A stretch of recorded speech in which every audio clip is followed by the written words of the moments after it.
Bueno, gracias, Ok, ahí estamos. Gracias, hermanazo. Dios te bendiga y a todos los que estoy viendo por ahí. Raimundo, Rubén, este, Saki también. Bueno, tengo el celular encendido, así que más de 4 no puedo ver. Pero hay unos cuantos conectados, así que bueno, Dios los bendiga, hermanos, grandemente. Bueno, veo que son muy estudiosos, así que este, no tuvieron problema de leer.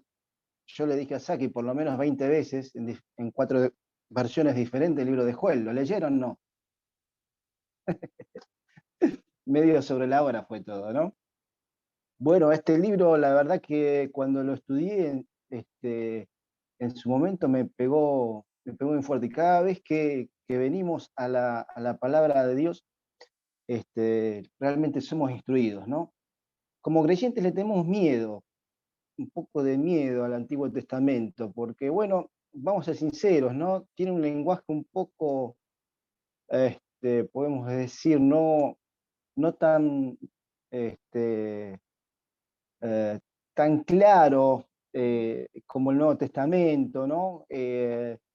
Pero sobre todo cuando nos vamos un poquito para el lado de los profetas y demás, hay mucha poesía y hay mucha, también cuestiones de juicio, y sobre todo cuando vamos para el lado por encima de los profetas menores, vemos que hay bastante problemas en cuanto a juicios y en cuanto a cosas que pensamos que Dios no puede hacer, ¿no? O no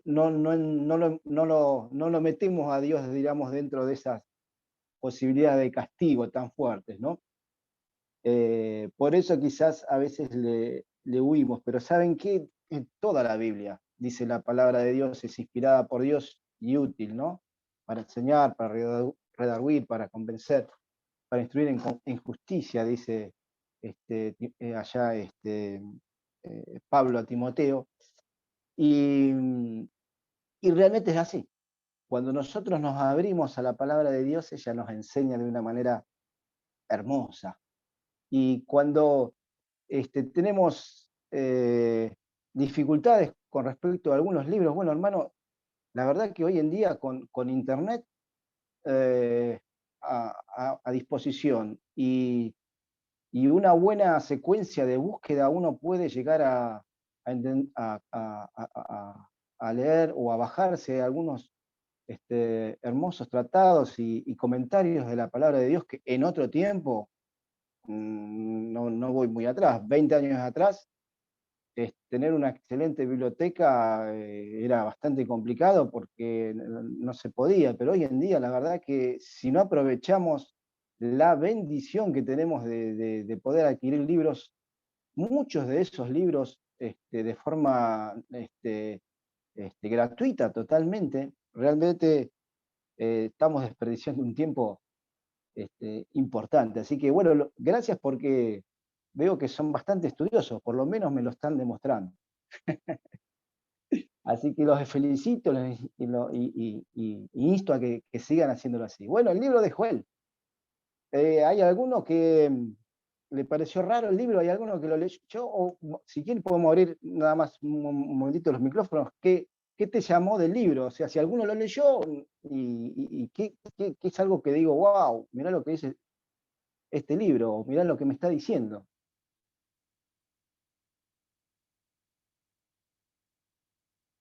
Puede abrir el micrófono y decirlo, ¿eh? No tengo problema.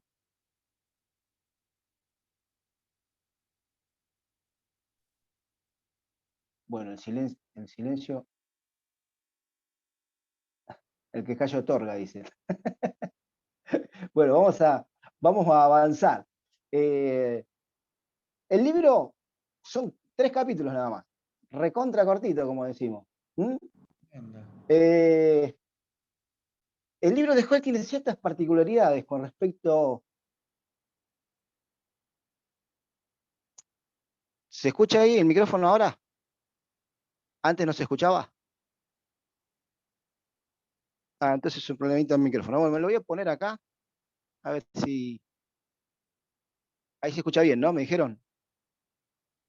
Me levantaban la mano. Perfecto, sigamos An- entonces. Antes se escuchaba dentro de todo bien. Al menos yo escuchaba dentro de todo bien antes también. Ah, bueno, y ahí se escucha mejor. Ahí se escuchan mucho más, sí, sí. Claro, perfecto. Bueno, vamos a dejar acá esta mano y vamos a... Menos mal que tengo otra. Bien, vamos entonces a avanzar. El libro de Joel tiene ciertas particularidades. Eh, en cuanto a Joel, significa Jehová es Dios, ¿sí? Y cuando uno va al primer versículo nomás, dice hijo de Petuel. Eh, una de las particularidades de este libro es que no se puede saber exactamente quién fue este Joel. Y otra de las particularidades que también tiene el libro es que es difícil ubicar al libro en un lugar en cuanto al tiempo, ¿sí? En cuanto al tiempo de que fue escrito y por encima también se complica al no saber el tiempo en el que fue escrito, a quién o quiénes fueron los primeros receptores del libro. Y entonces, claro, los estudiosos, aquellos que se dedican y dedican su vida muchas veces a profundizar sobre estos temas, llegaron a la conclusión, a tres conclusiones en cuanto a el tiempo del libro. Una, dan una fecha temprana o preexílica, cerca del 835 a.C. Cuando estudiamos la palabra, el Antiguo Testamento sobre todo, y la historia y demás, tenemos que dividir el tiempo en preexílico y posexílico, sobre todo para todo lo que son las profecías, ¿sí? Y el exilio está hablando precisamente de cuando Judá, el pueblo del sur, fue llevado a cautiverio. Eso es aproximadamente el año 600 a 580 a.C., como para que nos ubiquemos en el tiempo. ¿Mm?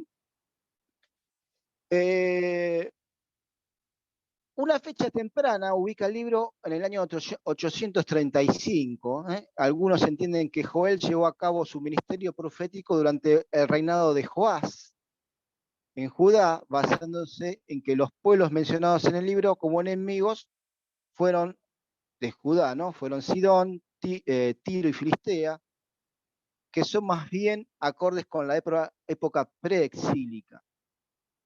Otros dicen que hablan de una fecha tardía, o sea, después del exilio, en el año 400 a.C., y durante el periodo persa. Sus argumentos más fuertes son los que no se menciona ningún rey en el libro, ni tampoco el reino del norte, Samaria. El libro habla a Judá, que es el reino del sur. Así que algunos interpretan que la época en que Joel tuvo su ministerio fue la época post-exílica, como tardía. Y otros piensan que fue una fecha intermedia, o sea, justo en el momento en que Jerusalén estaba siendo asediada por los babilonios, ya antes del exilio, y dan una fecha entre el 610 y el 600 antes de Cristo, y probablemente durante la época de Jeremías, o sea, lo ponen a Joel como un contemporáneo de Jeremías. Y esto está basado en la invasión y en la destrucción de Jerusalén, ¿no? Por parte de los ejércitos de Babilonia, que un poco, bueno, habla el capítulo 2 de ejércitos entrando en Sión, en Jerusalén, ¿sí? Otro tema también de debate en el libro son el tema de las langostas. ¿Vieron que habla de las langostas, no? Este libro. Hay tres opciones también, y algunos consideran que la plaga de langosta es una figura, ¿sí? No es específicamente una plaga, sino una figura literaria que simbolizan los pueblos enemigos que invadirían Israel. Para otros, las langostas son imágenes apocalípticas que se detallan o se desatarán con la llegada del día de Jehová y hablan de algo futuro, no que iba a ocurrir ahora, sino algo que iba a ser en el futuro. Y otra opción es que la plaga de langostas realmente fueron un evento real, literal e histórico y que sirve y que el profeta usó para describir lo que sería el día de Jehová. ¿Vieron que aparece mucho esta expresión, el día de Jehová en Joel? Como un presagio de lo terrible y eminente del juicio venidero, y dentro y enmarcado dentro de lo que será la destrucción por el Todopoderoso, ¿no? Que habla del día de Jehová. Bueno, en cuanto a la lectura, a lo que muestra el libro, su estilo de literatura, ustedes se darán cuenta que es una poesía, ¿sí? Es poético lo que ahí más o menos se relata. Por eso hay muchas figuras. Y por eso cuando hay mucha poesía, muchas veces cuesta enmarcarlo dentro de algo que ocurrió o está describiendo algo que va a ocurrir. Eh, pero siempre cuando analizamos un libro, tratamos de ser lo más real posible en cuanto a si el autor no dice nada en cuanto a que eso es figurado, uno tiene que tomar lo más literal posible lo que está leyendo, como para que no inventemos nada raro. Siempre, siempre cuando estudiamos, tratemos de usar lo que se llama el método literal y contextual, ¿sí? Dentro de lo que el Señor me está diciendo. ¿Mm? Bueno, el tema central del libro es el día de Jehová. El día de Jehová, que ocurre 5 veces en los 3 capítulos que tiene el libro, no tiene más. Aparece en 1.15, por ejemplo, en 1.15 dice, ay del día, ¿no? Como una expresión de clamor, porque cercano está el día de Jehová y vendrá como destrucción por el Todopoderoso. También aparece la misma expresión con respecto al día en el capítulo 2, versículo 1, en donde dice al final, porque viene el día de Jehová, porque está cercano, ¿sí? También en el versículo 11 del capítulo 2 dice, y Jehová dará su orden delante de su ejército, porque muy grande es su campamento, fuerte es el que ejecuta la orden, porque grande es el día de Jehová, muy terrible, dice, ¿y quién podrá soportarlo? También en el versículo 31 dice con respecto al día de Jehová, el sol, capítulo 2, versículo 31, el sol se convertirá en tinieblas y la luna en sangre, antes que venga el día grande y espantoso de Jehová. Y también en el capítulo 3, versículo 14, dice, muchos pueblos en el valle de la decisión, porque cercano está el día de Jehová en el valle de la decisión. Fíjense, estas son las 5 expresiones del día de Jehová. Un día espantoso, dice, lo describe el Joel. Un día que también aparece en otras expresiones, no solamente en Joel, ¿sí? Si uno lo puede ver también en Isaías, capítulo 2, también Ezequiel habla del día de Jehová, Abdías, Amós, Sofonías, Zacarías, Malaquías, también entre otros lugares, ¿sí? De manera que este día que aparece aquí, aparece también en otros profetas. Pero lo llamativo de Joel es que él habla prácticamente o enmarca toda su profecía y todo lo que ocurre en el día de Jehová, en el día terrible, dice del Todopoderoso. 1.15 dice, presenta precisamente al día de Jehová como un día de castigo. Ay del día, dice, porque cercano está el día de Jehová y vendrá como destrucción del Todopoderoso. Y para graficar el profeta todo este terrible día,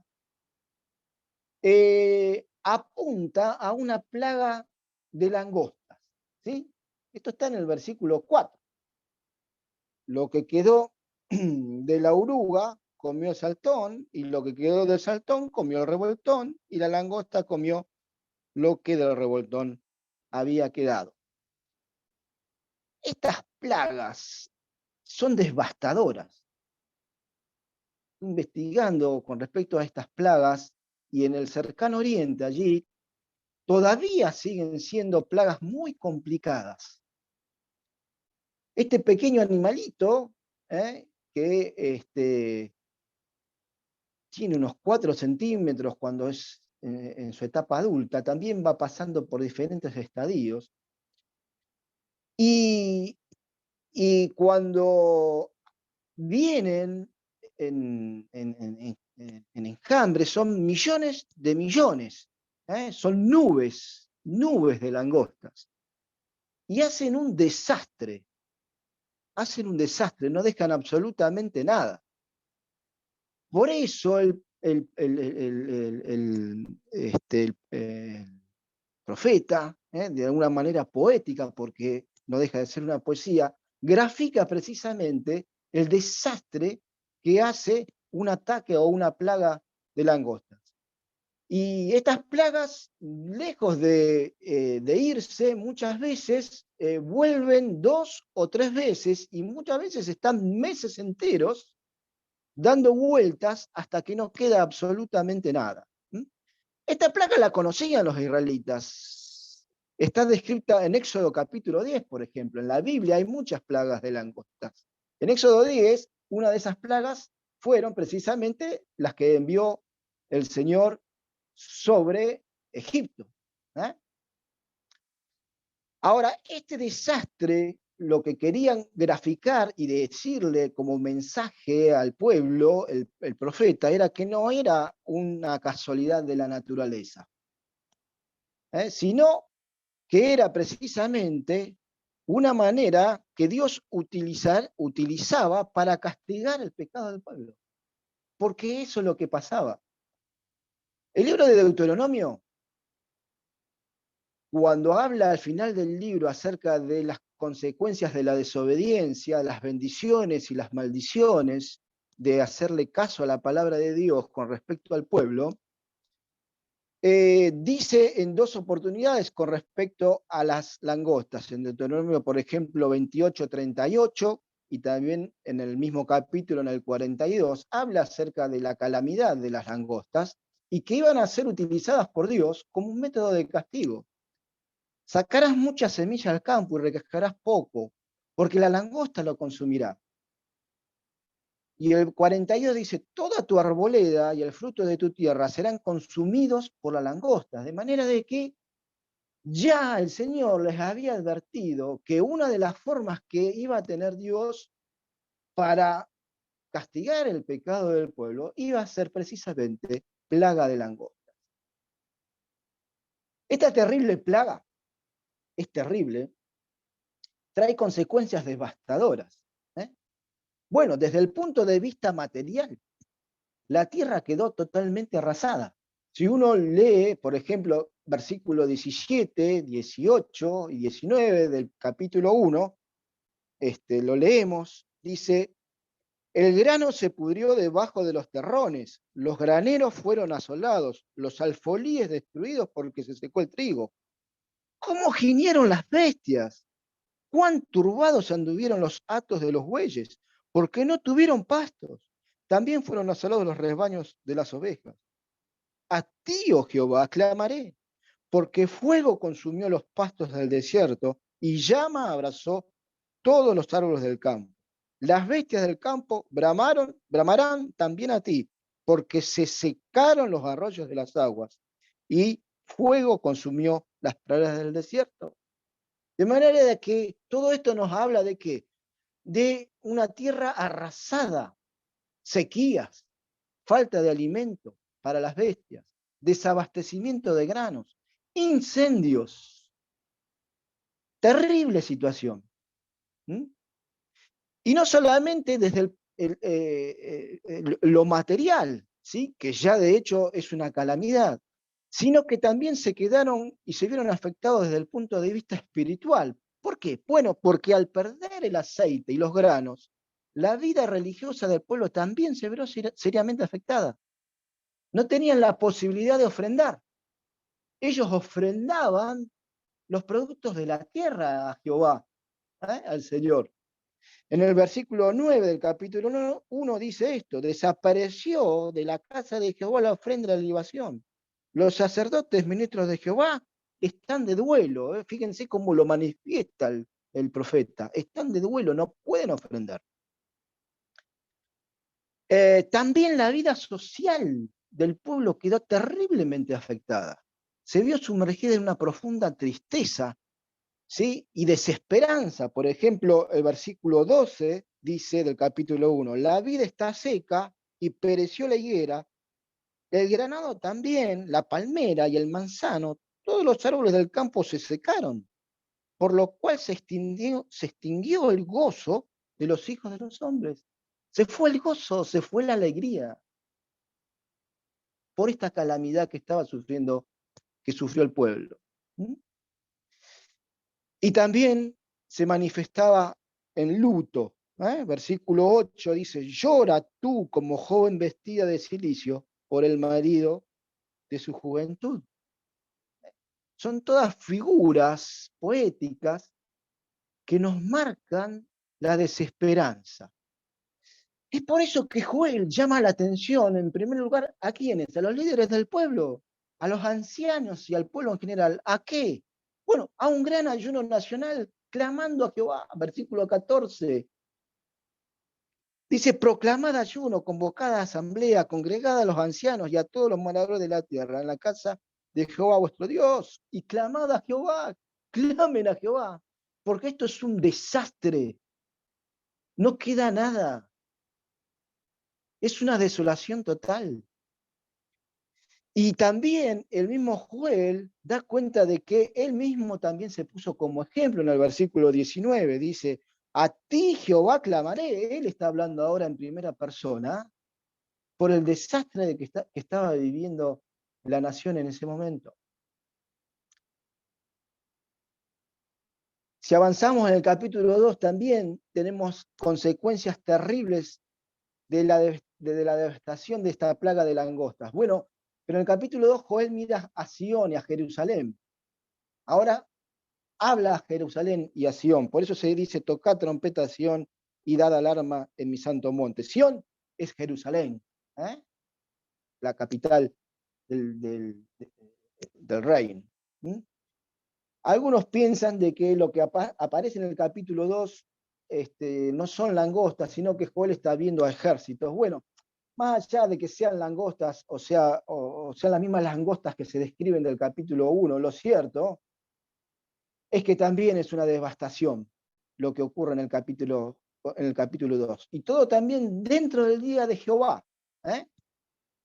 Otro cataclismo traerá Jehová en el versículo 3. Delante de él consumirá fuego, tras de él abrazará llama, como el huerto del Edén, será la tierra delante de él, y detrás de él como el desierto asolado, y tampoco habrá quien de él escape. Fíjense lo terrible que también será esa devastación, ya sea por un ejército o ya sea por las mismas langostas.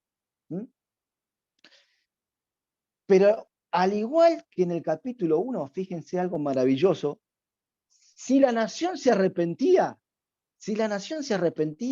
oraba y confesaba su pecado, Dios escucharía. Esto lo dice claramente el capítulo 2, desde el versículo 12 al 17. Por eso, pues, ahora dice Jehová, convertíos a mí con todo vuestro corazón, con ayuno, lloro, lamento, rasgad vuestros corazones y no vuestros vestidos, convertidos a Jehová vuestro Dios. Y dice, porque misericordioso es y clemente, tardo para la ira y grande en misericordia, y que se duele del castigo. Este Dios que le habló de una manera muy dura a su pueblo, porque el pueblo se había apartado de Dios, porque el pueblo estaba, como decimos nosotros, no estaba en cualquiera. Para saber la situación del pueblo podemos leer Primera Reyes, Segunda Reyes, Jeremías, entre otros. La situación del pueblo era terrible, habían abandonado a Dios de una manera vergonzosa. Y lo peor es que no se arrepentían. Y lo peor es que eran tan obtusos y tan cerrados, es que ellos pensaban que como Jehová había dicho que Jerusalén iba a ser cabeza de reinos y iba a ser la que iba a dominar el mundo, ellos pensaban que, bueno, en algún momento Dios los iba a sacar de los problemas que estaban, ¿no? Y bueno, cuando se le vino la noche, como se le vino, no sabían qué hacer. No sabían qué hacer, estaban terriblemente angustiados. Pero es interesante ver que aún en medio de ellos, de la terrible situación, Dios obraba misericordia. Dios esperaba que ese pueblo se arrepintiera. ¿eh? Y ese arrepentimiento apela a una conversión sincera y total, con todo vuestro corazón. Y lo menciona 2 veces. Y ordena a todas las clases sociales del pueblo para hacerlo. Es interesante también observar que al mando de ese ejército de langostas, o como otros interpretan, como un ejército de una nación invasora, ¿saben quién estaba al mando de todo eso? Jehová. Él es el que está al mando de todo. Nada le escapa a él. ¿Lo quieren ver? Versículo 11 del capítulo 2. Y Jehová dará su orden delante de su ejército. ¿Quién estaba al mando de todo esto? Jehová. Es el día de Jehová.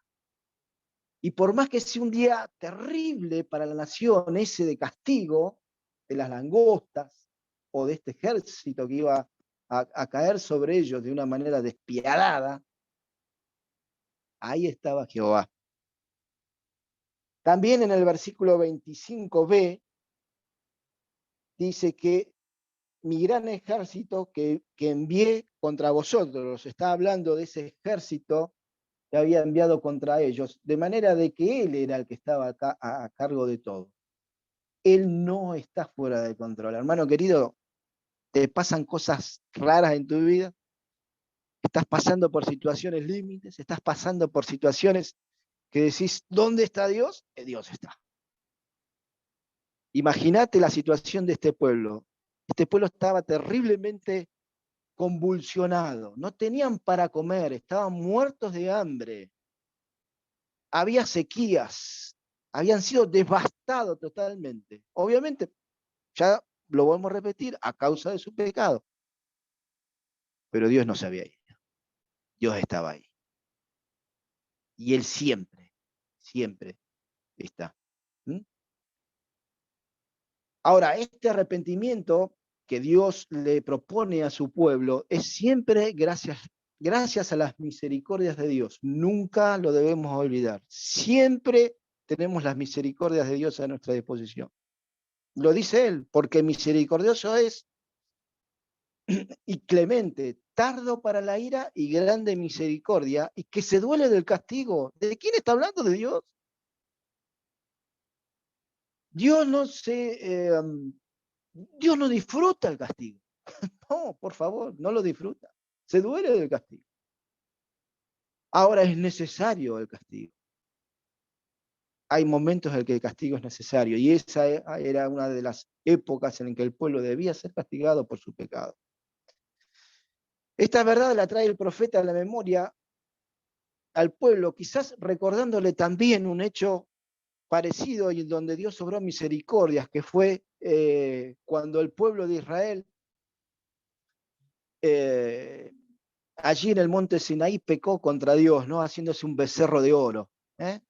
Y ahí en Éxodo 34:6 precisamente habla acerca de la misericordia de Dios, cómo Dios perdonó a ese pueblo pecador, a ese pueblo que hacía nada. Un mes había cruzado el Mar Rojo, al mes o a las semanas hizo un becerro de oro, porque no sé, Dios de repente desapareció de mi vida.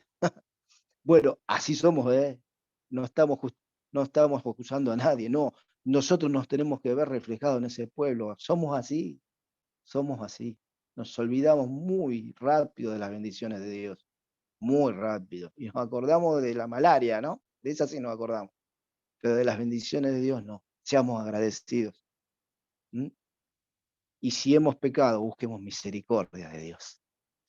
Bien. Y Dios, como es bueno, promete restaurar todo si ese pueblo se arrepiente. Dios promete restaurar la tierra devastada, llevándola a producir nuevamente alimentos. En el versículo 19 del capítulo 2 tenemos esto. Alejando de ellos a los ejércitos, destruyéndolos. Capítulo 2, versículo 20. Fíjense cómo Dios ahora está obrando a favor de ese pueblo arrepentido. Volverán las lluvias de bendición, la lluvia temprana, la lluvia tardía. Vieron que la Biblia habla mucho acerca de lluvias tempranas, lluvias tardías. ¿Sí? Son las lluvias necesarias para que crezca precisamente el alimento, y que las cosechas puedan ser fructíferas. Y las cosechas dice que también abundarán en frutos de trigo y aceite, versículo 24 del capítulo 2. Y todo esto es necesario para ofrendar a Dios. El pueblo ofrendaba a Dios los frutos de la tierra. Como estaban pasando por esa calamidad terrible a causa de su pecado, no tenían ni siquiera para ofrendar a Dios. Ni siquiera para ofrendar a Dios. Es así el pecador. Cuando estamos sumergidos en pecados, no tenemos posibilidad de ofrendar a Dios. Estamos secos, no tenemos absolutamente nada. Tenemos que volver a Dios, buscar su perdón y ser bendecidos nuevamente con esas lluvias de bendición, las tempranas, las tardías, lluvias de bendición que solo vienen de su presencia. Bien, vamos avanzando porque si no el tiempo nos va a correr mal. Bien, hasta ahora Joel, en el capítulo 1, en el capítulo 2, hizo ver al pueblo el desastre provocado por el pecado. Y todo enmarcado en el día de Jehová, ese terrible día de confusión, dice la Biblia. Pero al mismo tiempo el profeta ve también que en ese terrorífico día, si hay un verdadero arrepentimiento, Dios obrará misericordia, perdonando a su pueblo y restableciendo las cosas. Y esta esperanza apunta ahora hacia el futuro. Al final del capítulo 2 tenemos algo lo más quizás conocido que conocemos, valga la redundancia, del libro de Joel, que son el capítulo 2, versículos 22 al 38. Son los versículos quizás más conocidos de la profecía. El Espíritu de Dios iba a ser derramado sobre todo el pueblo, sin importar clases sociales, sin importar rangos religiosos, edades, ni presencias. La presencia permanente de Dios a través de su Espíritu ya no requería de un templo en donde estaba la presencia de Dios, como un lugar donde encontrarlo, sino que iba a estar en donde, en los corazones de ellos. Serían salvados, versículo 32, ¿a qué? Al invocar el nombre del Señor. Esto también es tomado por el apóstol en Romanos, apóstol Pablo, ¿no? En Romanos 10, capítulo 13.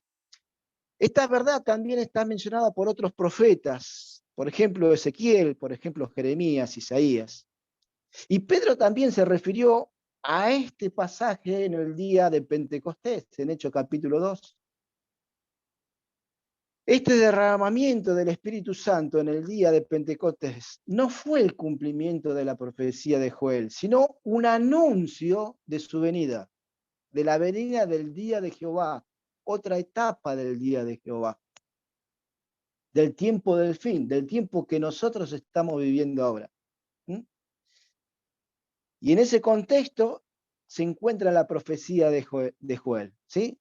En la actualidad, el Espíritu Santo reposa ¿sobre quiénes? Sobre aquellos que han reconocido su pecado y pidiendo perdón, han sido ganados por la sangre de Cristo. Quizás sea seguramente la experiencia tuya, hermano. Si eres hermano en Cristo, esto es una verdad. El Espíritu de Dios está sobre ti. No necesitas ser un anciano, un super pastor, ¿no? Un sacerdote, porque todo eso ya lo sos. ¿Sí? Somos sacerdotes. De manera de que el Señor nos ha imbuido de su Espíritu. Quizás estés en una situación complicada, quizás te hayas alejado, venía el Señor como estos israelitas, judíos de aquel tiempo, que estaban en cualquiera, como decimos nosotros, pero al ser sacudidos tan fuertemente por Dios, muchos volvieron a Él. Otros no, cuidado, pero muchos volvieron al Señor para ser bendecidos. ¿Mm? Y el capítulo 3, el profeta mira hacia el futuro y ve el tiempo de Jehová, en que Jehová hará volver a Judá de la cautividad. El capítulo 3, 3, versículo 1. ¿Mm? El pasaje detalla la crueldad, ejercida por las naciones, que Dios permitió que atacaran a Israel, y los llama precisamente al juicio, a un juicio que iba a llevar adelante él, ¿sí? El pasaje habla acerca de la crueldad ejercida por estas naciones, como por ejemplo la invasión, la persecución, el versículo 2, el tráfico de niños, versículo 3, robos sacrílegos, el versículo 5 del capítulo 3, tráfico y esclavitud de personas, el versículo 6. Todo esto lo sufrió el pueblo de Israel, por haberse alejado de Dios. Y Dios precisamente no va a tener por inocentes a aquellos que han atacado a su pueblo, cuidado. Dios no mira para el costado. Dios tiene un momento en que ha de juzgar a aquellos que han maltratado a su pueblo. Él es el único que da esperanza, el único y capaz de llevar fortaleza y esperanza a Jerusalén, a su pueblo, versículo 16. Y también nos dice que Jerusalén será el centro del mundo, versículo 17, y que la creación misma será restaurada por el poder de Jehová para siempre. Qué maravilloso libro. Empieza con una terrible situación de devastación y de angustia y de problemas y de hambre, de muerte. Sigue el capítulo 2 también con esta situación. Pero en el medio de estos conflictos dice que Dios sí se arrepienten de todo corazón. Él puede salvar. Hermano querido, esto también siempre es bueno para nosotros. Siempre Dios da esperanza. Siempre el Señor tiene esperanza para aquellos que están sin perdón. Algo revelador que también da el profeta, ¿sí? Es la presencia permanente de Dios a través de su Espíritu en aquellos alcanzados por el perdón y la salvación.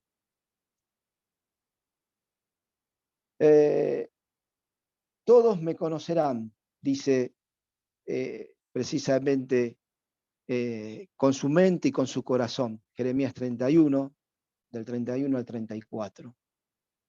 Dios dará un nuevo corazón, les dice, y pondrá en ellos un espíritu, el espíritu de Dios. Esto lo llevó a cabo el Señor con su iglesia en el tiempo presente.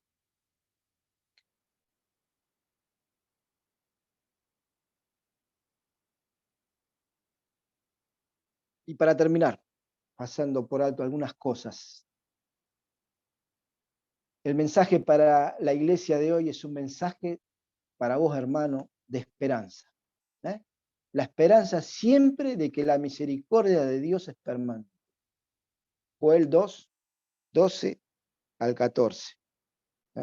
Todo esto está enmarcado en la misericordia de Dios. Su perdón y su gracia, hermano querido, sobrepasa todo pecado. Por más bajo que el hombre caiga en pecado, siempre la gracia de Dios llega al pecador. Siempre la gracia de Dios llega al pecador. No hay un pecado que Dios no pueda perdonar a través precisamente de la sangre de Cristo. Seas un perdido eterno, que no tienes a Cristo todavía en tu corazón, o seas un hijo descarriado, Dios siempre tiene perdón. Lee Lucas 15, ¿eh? Versículo 11 al 32.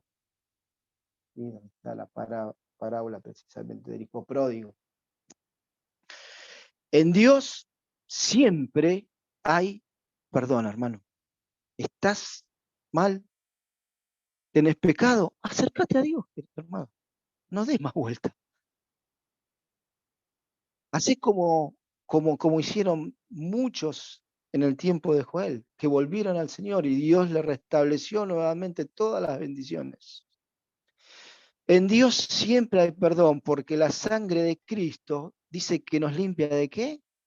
De todo pecado. Primera de Juan 1, 6 al 9. Pero siempre humillado. El alma que se humilla en su presencia y confiesa el pecado invocando el nombre del Señor. Esa alma, dice la palabra de Dios, esa alma es falsa. ¿Sí? ¿Estás mal? Dios tiene un mensaje de bendición para ti. ¿Has caído? No tienes que ofrendar al Señor porque no tenés nada. Volve a Él. Él de nuevo puede darte todas esas bendiciones que quizás ahora, producto de haberte alejado de Él, has perdido para ofrendar. Y que el Señor ponga ese nuevo corazón en ti para su gloria y para su honra. Amén.